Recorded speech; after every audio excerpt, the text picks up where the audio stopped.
Hello and welcome back to another episode of Making Sense. I'm super excited. I've had a few months away now from the kind of podcast, but I'm really excited about the next guest. I'm joined by Virginia, who's a professional ballet dancer from New York. So if you'd like to do like a little bit of an introduction to yourself, that'd be amazing. Hi, everyone. I'm so excited to be on the podcast today. I am a ballet dancer with American Ballet Theatre. I'm Italian, originally from Milan, and I went to New York when I was 16 to dance. I got a scholarship, and then now I've been in New York for about 6 years. So I've been a professional dancer for basically my whole life. Started when I was 3, super young, and then continue ever since. Wow. So how did that like passion for dance kind of come about? Was your parents dancers, or did you do a few different sports and you just felt like dance was kind of where you felt your heart was at? Yeah, so when I was younger, I used to dance like all the time, like all over the house, just like constantly dancing. And so my parents were just like, let's just take her to a ballet class. And I started, that was when I was 3, of course. You do like little games and stuff. Yeah. Like it's not like you're not like actually like fully dancing. But I continued ever since. And actually, like when I was 8, I kind of stopped. I tried everything else because I was like, okay, dance is boring now. I've done this. I want to try everything else. Now. So yeah, I've done it for some years. And I mean, I used to like dance anyways with my friends at school and like create choreographies. I was always dancing anyways. But it felt so strict to me to be like in a ballet class. I was like, okay, I need to try like everything else. So I did. I tried everything else, like gymnastics, ice skating, horseback riding for like the next few years. And then one summer, I just felt inside that dancing was what I wanted to do. So I auditioned for one of the schools the first year because I went to La Scala Ballet School in Milan. But it was too late for that year. So I had to go to another school first. And auditioned there, and then the next year I went to the La Scala Ballet School, and I was there for 6 years, and then flew to New York. Yeah, so you flew to New York so young. I was going to say there's an amazing talk I heard it's on TED Talks, and it's by Sir Ken Robinson, and he's saying how like skills are like killing creativity, and he did an interview with a woman by the name of, Virginia Lensi, who's like a Broadway royalty, and she choreographed like the Cats and the Phantom of the Opera. And a mum was saying when she was a kid, like she couldn't sit still, so she was always kind of like on the chairs dancing. And like her mum was like, she wasn't doing very well in school. Her mum was like, she's hopeless at school, she's not doing very well. So mum actually took her to see a specialist, and the specialist did all these different tests and exams. And back in then, they probably didn't have like ADHD, like they didn't understand it. So they did all these tests, but then the guy, the specialist, went out the room. As he went out the room with the mum, he left the young girl, Gillian, in the room, but he turned the radio on. So as they left the room, they turned the radio on, and he said to the mum, like, just watch her through the window now. And Gillian was like dancing, like jumping on the tables, like just dancing around the whole of the room. And the specialist turned around to the mum and said, there's nothing wrong with her, she's a dancer, take her to a ballet school. And she went to school, and she said it was the first time she felt there was people exactly like her. And she went on to kind of choreograph. She had a wonderful career at the Royal Ballet School. She eventually graduated from the Royal Ballet School, met Andrew Lloyd Webber, and it's been responsible for some of the most successful productions in history. And she's given obviously the pleasure to millions, and now she's a multimillionaire.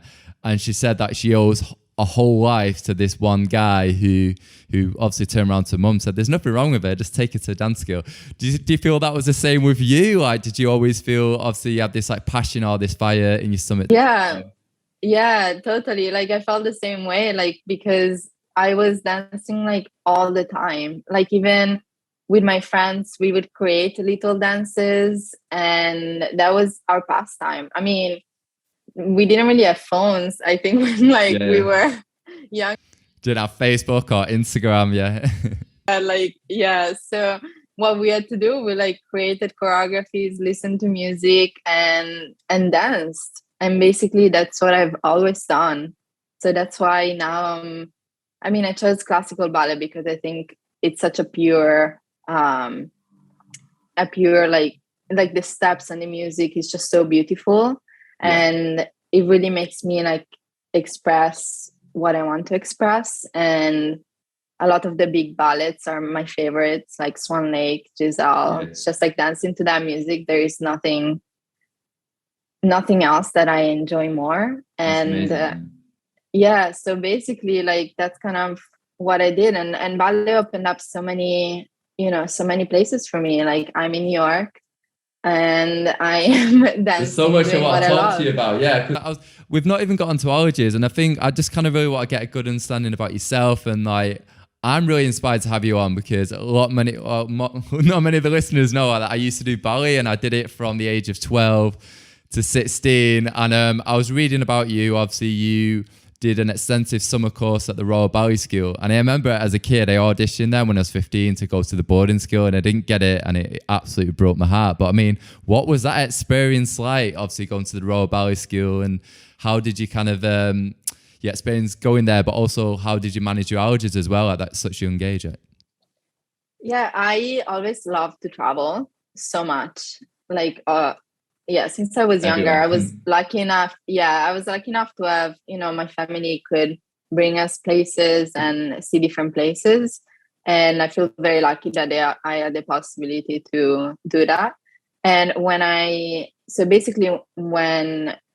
there are a lot of summer intensives that you can do when you're younger, especially because that's like you can learn a lot, and then you can go into like the bigger schools. I was already at La Scala, so it was already like one of the biggest schools in the world. And but I wanted to explore other places. I've always been that way. I've always wanted to see the different places that were out there. And I did summer intensive when I was like 13, 14. I went to Madrid by myself and my friend. And then, I went to the Royal Ballet summer intensive twice. I went when I was very young, and when I was like 12 the first time, and then the second time when I was 15, I want to say 14, 15. And it was an awesome experience. It was wonderful.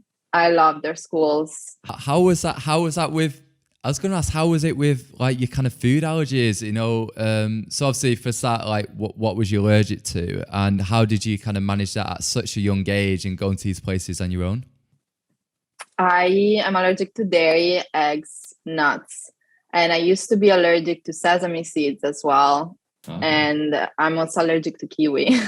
So it's like the biggest things that you can find. I have those allergies. So everything, right? Yeah, most things. So when I was younger, basically, I think my journey with food allergies went a little bit like up and down. Like I definitely went through different phases. I found out when I was very young, first tried the food, had an allergic reaction by cheese, so that's kind of like how I found out. And so I've had food allergies my whole life. And when I was younger, like I think it was much harder for my family more than for me, because when you're younger, like you don't fully realize, yes, like they brought me food, I had my own food everywhere, but I never missed anything. Like if there was like pizza night, I've always had like my own pizza. Yeah. So I never felt outside of the group until I feel like that helped me when I went to like summer intensive and everything. I've always been very independent as well. Like my whole life, and I knew that my food allergies were important, so I wouldn't risk it. I think a lot of it for me was being open about my food allergies and trust a little more. I think that's what I had to work on. Did you ever feel at any point like your food allergies was going to kind of stop you or getting in the way of you becoming this amazing kind of professional ballet dancer? Was that always in mind, or did your parents kind of instill that it wasn't going to kind of get in the way and you can kind of live a normal life?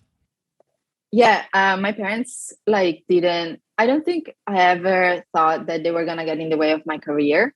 I think they were gonna get in the way of my social life. Okay. That's something I definitely had to work on. Like when in Italy, it's very different compared to even New York. Like in Italy, especially when I was growing up, there was no understanding about food allergies. Oh, wow. Like zero. Zero. Was you I like the have only had one in the my school? fair share of "Are you contagious?" Oh, wow. Like couldn't eat at the same canteen as everybody else because I couldn't eat the food. So definitely like growing up, I was definitely separated from others because of my food allergies. And that played a role in my like Confidence. in my psychological level of being like shy and like not trusting my like socially it was a little bit different. I had to like eat by myself and like it was and my friends wouldn't really understand it and I couldn't eat out at restaurants at all because in Italy it was honestly like not great. You would tell them like I'm allergic to dairy and they're like bring your pasta with cheese. I'm like oh, wow. That's not yeah, there is cheese. So there wasn't understanding at all in terms of like, but in general, people just didn't understand the seriousness. Yeah, exactly. And a lot of it was also in my head because I started defining myself by the food allergies. I mean, when it comes to like dating as well, like it would be like, oh, I have to tell guys that like what they ate, and now I make fun of it, you know? Yeah, you make a joke about it. Yeah. Yeah. I think at the time I used to be like, oh my God, like how am I going to bring up my allergy? But I've always said no, like you kind of joke about yourself and you're like, oh, I've got this allergy, and they relate with it more enough. You make a joke about it. Is that how you kind of go about it when you're dating? Yeah. And I think everybody has something. So I always like think about, what I have is the food allergies. Everybody has something that they feel a little bit less secure about, or like, insecure about themselves, or like they have something that they don't like. And I came to the realization, I was like, food allergies is part of who I am.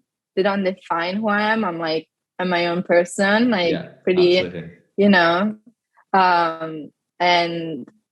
And they never should be in the way of any of your goals or social life, because if you're open about them, there is nothing wrong, again, like everybody has something. What I have is like food allergies that need a little bit more attention.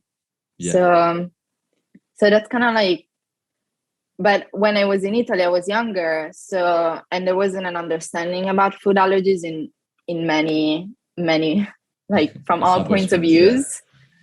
And so then it made it way harder for me to just open up about it, because there wasn't that much understanding. How was it then when you moved to New York at the age of 16? Was that a completely different experience to Milan? Did they kind of understand, or did people around you understand the kind of your allergies, and did you feel more open to kind of talk about it? Yeah, I think it took me a while, definitely, because coming to New York, I didn't realize you could actually talk to a waiter about having food allergies. Oh, wow. And I think, because I always grew up, since in Italy, you don't really go out. I mean, my family always put me in this bubble of being scared.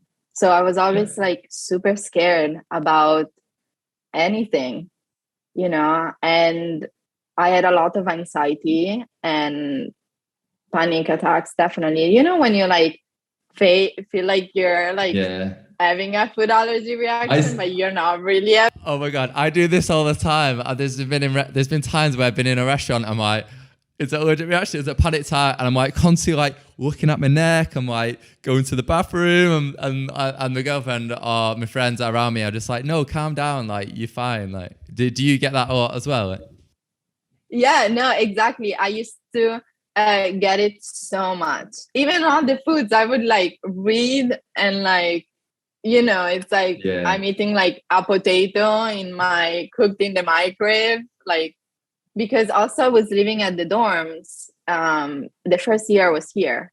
So I was living at the Manhattan School of Music dorms because that's what was related to the dance school at American Ballet Theater. And basically I couldn't eat at the canteen. So like I had to cook all my foods in the microwave. So I became like a microwave expert, which honestly comes in handy when you travel. I can because imagine, now, whenever our company goes on tour so much, and I always have to have my own microwave. I told the company, I was like, one thing I request is the microwave in the room. This is the one thing I need.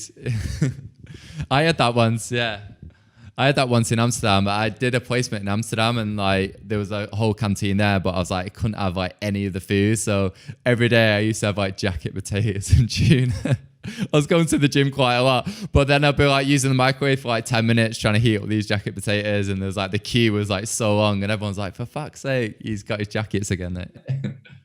Yeah, no, exactly. It's like, but now like all my friends know I'm like, I will eat, cook in the microwave, and I learn about so many things. I mean, I went to like Singapore, Hong Kong, like you just have to bring your own, you need to bring your own. I went to like a Europe trip with my friend by myself. Like, you just need to like figure out a way that works for you, that you trust. How's your experience been? I was going to say, how's your experience been then in Asia? I kind of read that you've kind of traveled around Asia, obviously. How was that? It's like the one place I really want to go to, but I'm too worried about how I'm going to manage my allergy. How did you manage that?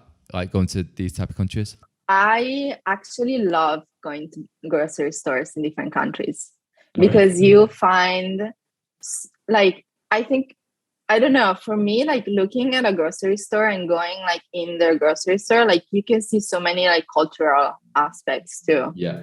So a lot, like for example, like in Hong Kong and Singapore, I found way more European products from what I used to eat, in Italy, than maybe like the products that are here in New York. So I found that very, I found that always very interesting to see other countries' grocery stores. And usually, in Asia, it's very hard because of everything like nuts and just the cross contamination of it all. So I usually just make my own food.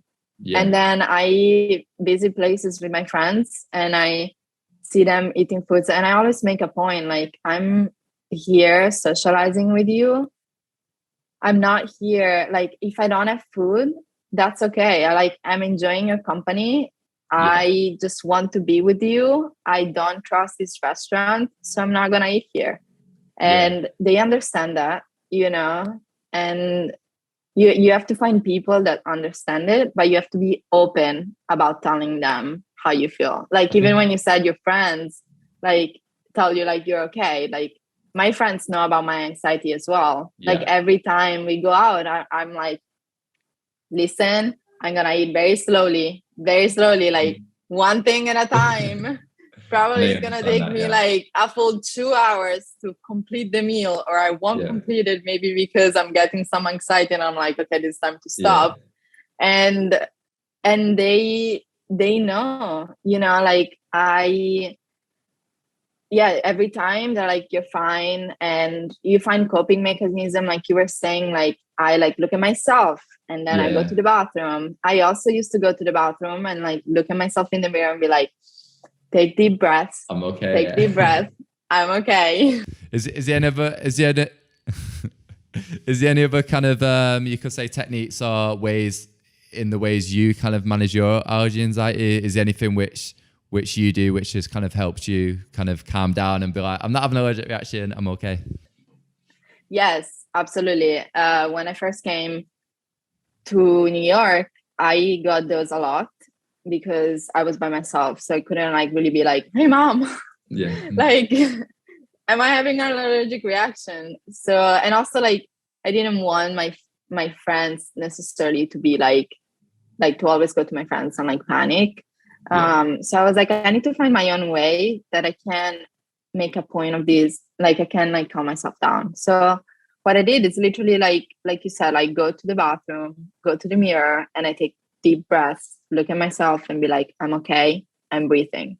So like the biggest thing for me is like the breathing. I'm like, I need to take deep breaths because sometimes you feel like you can breathe, but then you can.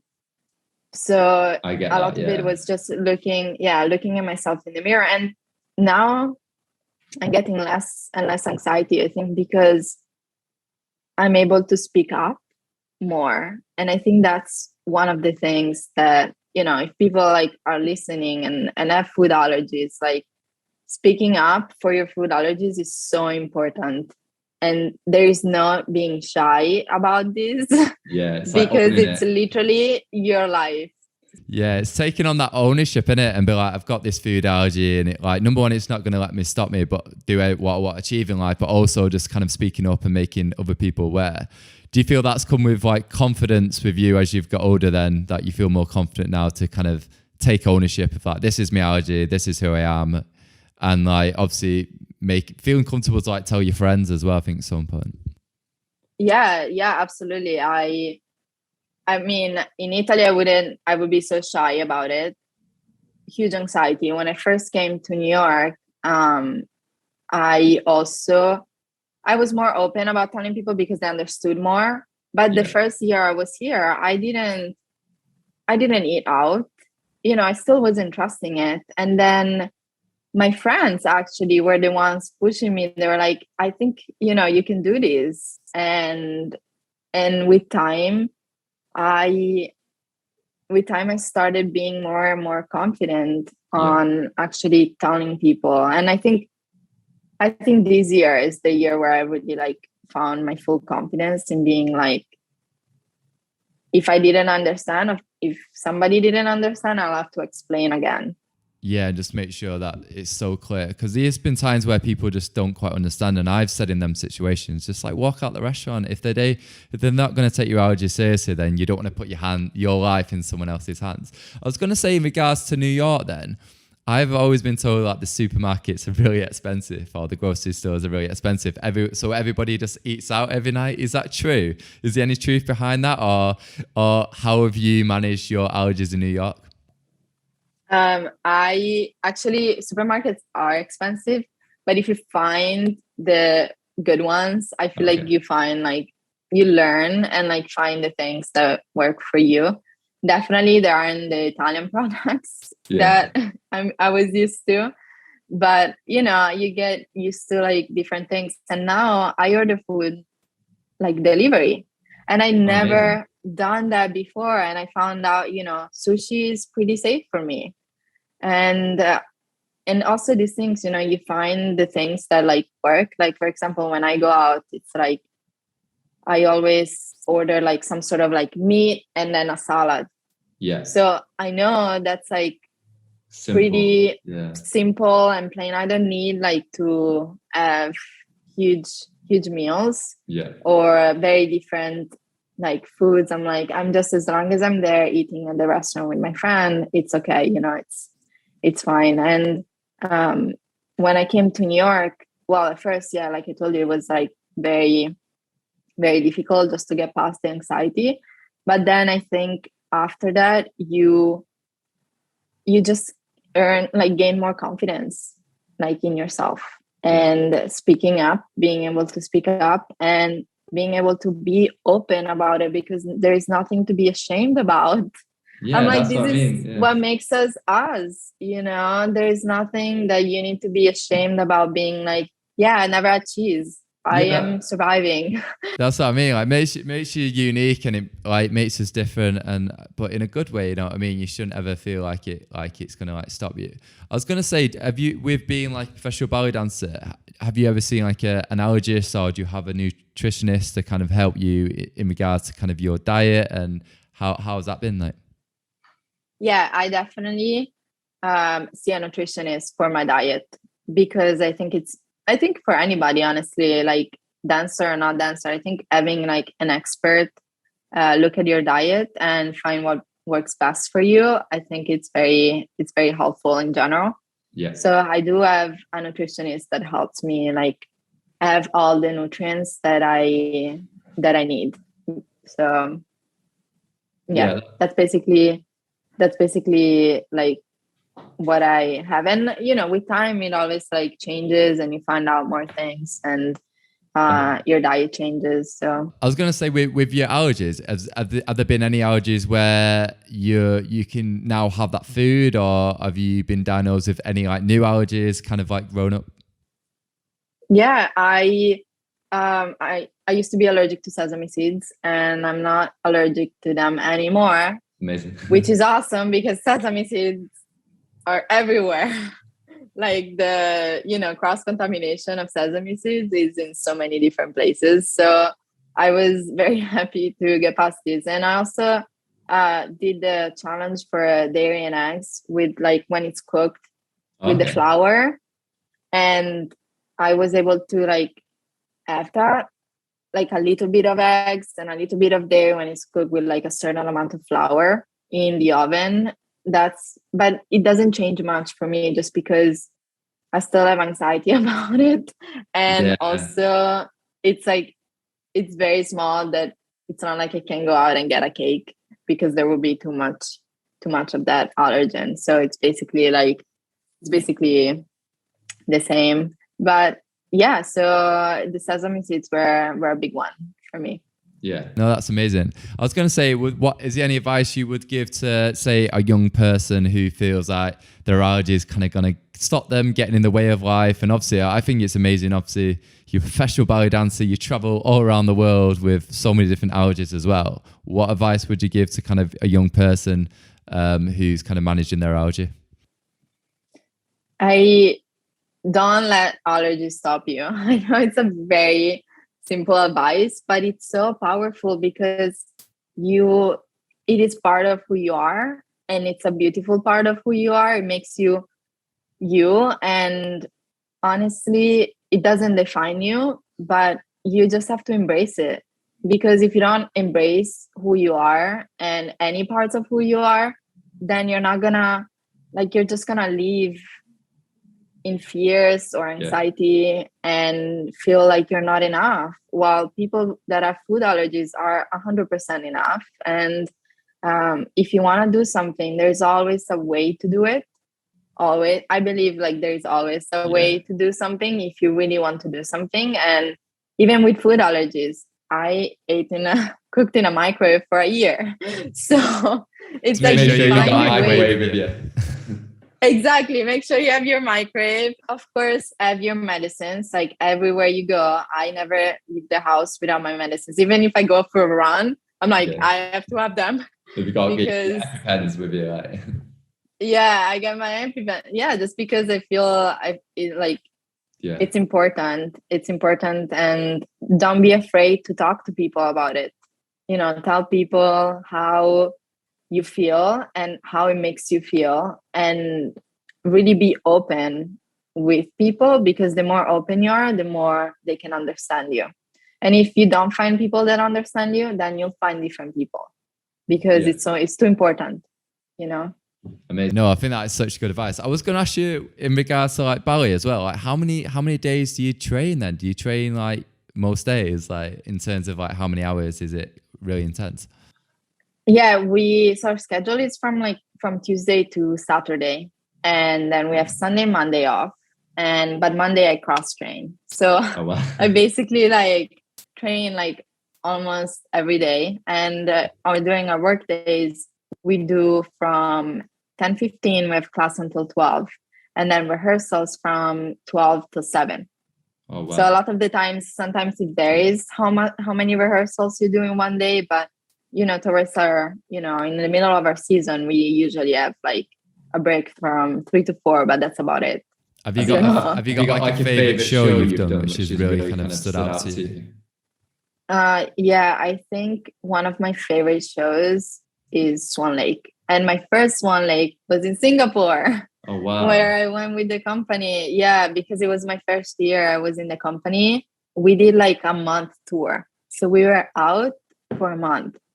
It was insane. And then we went to Singapore, and I did my first Swan Lake there. And I think it was just so powerful and beautiful. And I know it's like Swan Lake. Everybody kind of loves Swan Lake, but honestly, being on stage with that music, it's so amazing. So I did Swan Lake once with the English Youth Ballet. So it's like you audition. Yeah. Oh God, I don't know. This is when I was like, I must have been about 14 years old. So yeah, it's crazy. I think I did the Nutcracker with them as well. So obviously you audition for the part, and then but yeah, I was quite young. But yeah, no, I think it's amazing. which one is your favorite ballet? So which one is your favorite ballet? Like you done Swan Lake and Nutcracker? I'll probably say, I think Nutcracker stands out to me more. I don't know if it's the music or the costumes. Ballet Nutcracker is also like amazing. I don't know if you've seen it, but it's so beautiful. Have you? Imagine you've watched the film Billy Elliot. Yes. Yeah, I was watching that the other day, and I was just like, oh my God, like it just reminds me of like growing up. I'm like, I think it's amazing, like what you're doing. Like, I think with me, like when I didn't get in the Royal Ballet School, it like really hit my confidence at 16, and then I never really got it back again. But I think it's amazing. Obviously, like you pursued with it, and yeah, I think it's incredible, kind of what you're doing. No, setbacks are part of ballet life. Yeah, I can imagine. Definitely many setbacks, but you just go forward. If you want something, you just find a way.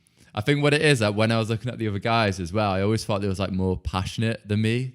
And when you see someone more passionate, you kind of then doubt, like, am I good enough for this or passionate enough? But I'm just doing it as a hobby again now. But yeah, I'm sure if I come down. That's awesome. I know everybody should dance, like for fun. Take a ballet class. It doesn't matter. Absolutely. It makes you feel so much better. I think it makes you feel so good, you know. Such good fitness as well. And I was gonna say, if I'm ever down in New York, we'll have to do a class, like. Absolutely. And honestly, with food allergies, like one of my favorite things is that you can connect to people from all over the world. Yeah. Like you're in London, you're like in London, in the UK. Yeah, London. And then I'm in New York. And then when I went to Berlin, I also met another person with food allergies. And is that Allergy Girl Eats? Yeah. Yeah.